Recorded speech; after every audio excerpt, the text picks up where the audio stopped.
राजस्थान, कर्नाटक, आंध्रा, तमिलनाडु, महाराष्ट्र, केरला या सभी प्रांतों में रहने वाले जो राजस्थान के गुरुदेव राजेश्वर भगवान के भक्त कलवी समाज में जिन्होंने जन्म लिया है, वे सब अपनी जाति जनगणना में कलवी ही दर्ज करावे। क्यों? क्योंकि अभी आपने जो हमारे भजनों में सुना है, कहा है शिकार प्रो हदसोणो मरुदर देश मंजार कलबियों घरे पदार ने आप लियो अवतार। हमारे प्रभु जी ने, प्रभु ने संत श्री ने, संत श्री राजाराम जी महाराज साहब ने आज से 143 वर्ष पूर्व में जन्म अपने कलवी समाज जाति के अंदर लिया था और आज से उन्होंने 111 वर्ष पूर्व में जो भविष्यवाणी की थी, जो उनकी जो है पुस्तकें लिखी गई, उसके अंदर भी उसका जाति का वर्णन कलवी के नाम से है। और इसीलिए हमारे प्रभु जी ने, परम आदरणीय सदगुरु श्री श्री जारान श्री किस्ताराम जी महाराज साहब ने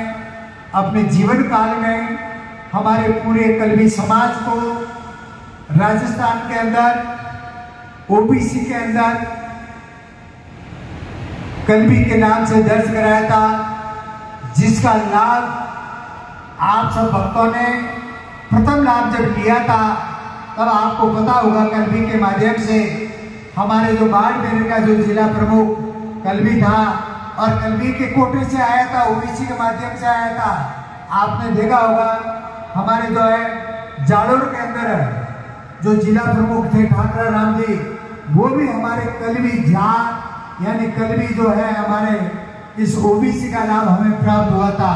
ये तो मैं आपको बता रहा हूँ राजनीतिक लाभ। और इसके अंदर नौकरियों के अंदर भी अनेक भक्तों को कलवी के नाम से लाभ प्राप्त हो रहा है राजस्थान के अंदर और केंद्र के अंदर भी, यानी दिल्ली की जो नौकरियां निकलती है उसके अंदर भी कलवी के नाम से हम वहां पर जो है जाति के नाम से जो दर्ज है उसका सूची क्रमांक हमारे पूरे परिसर के अंदर हमने जो है आपके सजग व जागृत करने के लिए जगह जगह पर बोर्ड लगाए कि हम कहाँ कौन सी क्रमांक पर राजस्थान में, केंद्र में है तो कौन से नंबर पर है। और उसके आपको फायदे ये है कि अगर आपका बच्चा कहीं जो शिक्षा के क्षेत्र में डॉक्टर, इंजीनियर या किसी कोटे में जाता तो ओबीसी के अंदर आपको 5% का फायदा मिलता है। और ये फायदा अभी वर्तमान में जो पढ़े लिखे लोग, किसी ने अगर फैशन के दौर में कोई भी पढ़े लिख दिया, चौधरी लिख दिया, आना लिख दिया, यानी लिखा है, वो भुगत रहे, उसका समाधान वापिस आकर रोक करके ही कलवी निकालो करके ही निकलता है। और इसलिए हम तमाम राजस्थान में रहने वाले भक्तजन कलवी लिखे। अभी सोशल मीडिया पर ऐसा आ रहा है कि हम जो है वो इसलिए कह रहा हूँ कि आप हमारे वृद्धजन पढ़े लिखे हैं, शिक्षाविद है, बुद्धिजन है, व्यापारी, वो बढ़ के नहीं जाओगे।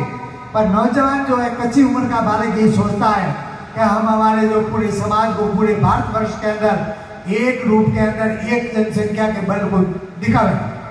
अन्य समाज भी आपने देखा होगा, जैसे हमारे जो आदरणीय प्रधानमंत्री नरेंद्र मोदी जी गुजरात के अंदर घोषों को मोदी कहते हैं, तो वहां पर सभी लोग मोदी के नाम से जो है ओबीसी में है। और वो पूरे भारत में जब जनगणना होती है तो सभी लोग जानते हैं कि ये इस प्रांत में इस नाम से जानते हैं, इस प्रांत में इस नाम से जानते हैं, इस प्रांत में इस नाम से जानते हैं। जैसे माली समाज है, अब कहीं उसको मालिक के नाम से जानते हैं, कहीं सैनिक के नाम से, किसी अन्य नामों से भी उसको जानते हैं। पर जब उसकी जो है जनगणना ऊपर लेवल के अंदर जो है वो उसको फटाफट कर देते हैं। उनको पता है कि ये समाज जहाँ भी जिस क्षेत्र में रह रहे हैं ये समाज एक है। इसलिए हम ये जितनी जो जातियां जो बनी है, मूल कलवी जाति थी और इस कलवी जाति के अंदर के लोग जो है, कोई आंजना कहलाए, कोई चौधरी कहलाए, क्या ये विभिन्न जो है इसके नाम को जो है उन्होंने जाकर जो बदला है, तो अन्य प्रांतों में जो उन क्षेत्र के अंदर उनको जिस नाम से उनको प्रसिद्धि प्राप्त है, जिन नाम से उनको जानते हैं, वो भले ही उनके नाम से जाने। मैं उदाहरण के लिए आपको ये बता देता हूँ कि गुजरात के अंदर भी हमारे समाज को राजस्थान में सर्वप्रथम ओबीसी में कलवी जाति के आधार पर लिया गया और इसी के माध्यम को इसी के सारे कोर्ट के अंदर जाकर गुजरात में चौधरी जो है समाज को, जिन्होंने जो ओबीसी के अंदर अपने इस जो डॉक्यूमेंट अपने इसके प्रमाण को दिखाया कि ये जात और हम सब एक हैं, हमें ओबीसी में लिया जाए, तो गुजरात में जो है चौधरी के नाम से उनको लाभ ओबीसी में मिल रहा है। और वैसे ही एमपी के अंदर भी हमारे जो आजना है उनको भी जो ओबीसी में नहीं लिया गया, तो उन्होंने जो है राजस्थान के अंदर हम जो है सर्वप्रथम जब ओबीसी में आए तो उन्हीं के आधार पर उन्होंने ये सारे जो है दस्तावेज कोर्ट में पेश किए, सरकार को बताया कि हम पूरा ही समाज एक है और हमें ओबीसी में लिया जाए, तो उनको भी ओबीसी में वहां पर जो है लाभ प्राप्त हुआ है। और इसलिए आपको वर्तमान में सोशल मीडिया के माध्यम से भ्रमित नहीं होना है, आपको अपनी जाति कलवी निकालना है। और वर्तमान समय में हमारे इस राजाराम आश्रम मंदिर ट्रस्ट के द्वारा संत श्री राजाराम जी युवा जागृति मंच का जो गठन किया है, वो हमारे सानिध्य के अंदर हमारे नौजवान भावी पीढ़ी आप सबके अच्छे के लिए जो कार्य कर रही है, आप सब लोगों को जुड़ने का व जुड़ाने का जोड़ने का जो प्रयास